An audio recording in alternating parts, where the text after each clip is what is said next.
যেটা তাহস না কেন আয় তুনানি করে ফিরতুম। চট্টগ্রামে ফেসবুক লাইভে এসে থানার এক ভারপ্রাপ্ত কর্মকর্তাকে পেটানোর হুমকি দিয়েছেন সাজ্জাদ হোসেন নামের এক ব্যক্তি। মঙ্গলবার রাত 10:21 নিজের ফেসবুক লাইভে নগর পুলিশের বায়েজিদ বোস্তামি থানার ওসি আরিফুর রহমানকে এই হুমকি দেন তিনি। 19 মিনিট 29 সেকেন্ড এই লাইভে ওসিকে অশ্লীল ভাষায় গালাগালো করেন সাজ্জাদ। গত 5 ডিসেম্বর নগরের অক্সিজেন এলাকায় গ্রেপ্তার করতে গেলে পুলিশকে গুলি করে পালিয়ে যায় সাজ্জাদ। ওই সময় 2 পুলিশ সদস্য সহ 4 জন গুলিবিদ্ধ হন। লাইভে ওসিকে উদ্দেশ্য করে সাজ্জাদ হোসেন বলেন, তোরা আর তুন বাজি তিনি যেটা তাহস না কেন আয় তুনানি করে ফিরতুম। প্রয়োজন মরে যাইবি, তোরা মারিয়ে না তবু আহার মানত না।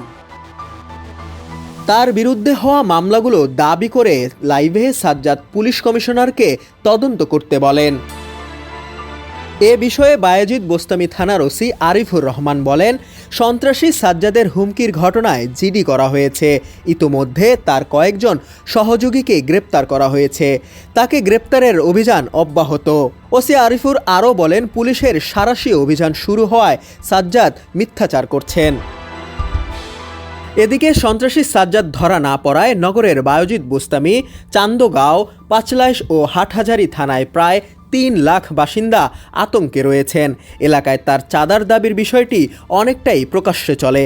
মূলত নির্মাণাধীন ভবন ও ব্যবসায়ী প্রতিষ্ঠান থেকে চাঁদা তুলেন এই সন্ত্রাসী। বর্তমানে নগরের অক্সিজেন কোয়াইশ এলাকার দখল নিয়ে লড়াই চলছে সাজ্জাদ হোসেন ও বাবলার মধ্যে। এরই জেরে গত 29 অক্টোবর রাতে কোয়াইশ অক্সিজেন সড়কে মোহাম্মদ আনিস ও মাসুদ কায়সারকে গুলি করে হত্যা করা হয়। এই ঘটনায় পৃথক মামলাতেই আসামি সাজ্জাদ। গত 18 সেপ্টেম্বর 5 লাখ টাকা চাঁদা না পেয়ে নগরের বায়েজিদ বোস্তামি এলাকার কালারপুর এলাকায় নির্মাণাধীন ভবনে গিয়ে প্রকাশ্যে গুলি চালান সাজ্জাদ। শাহাদাত তনিম, ডেস্ক রিপোর্ট, সমকাল।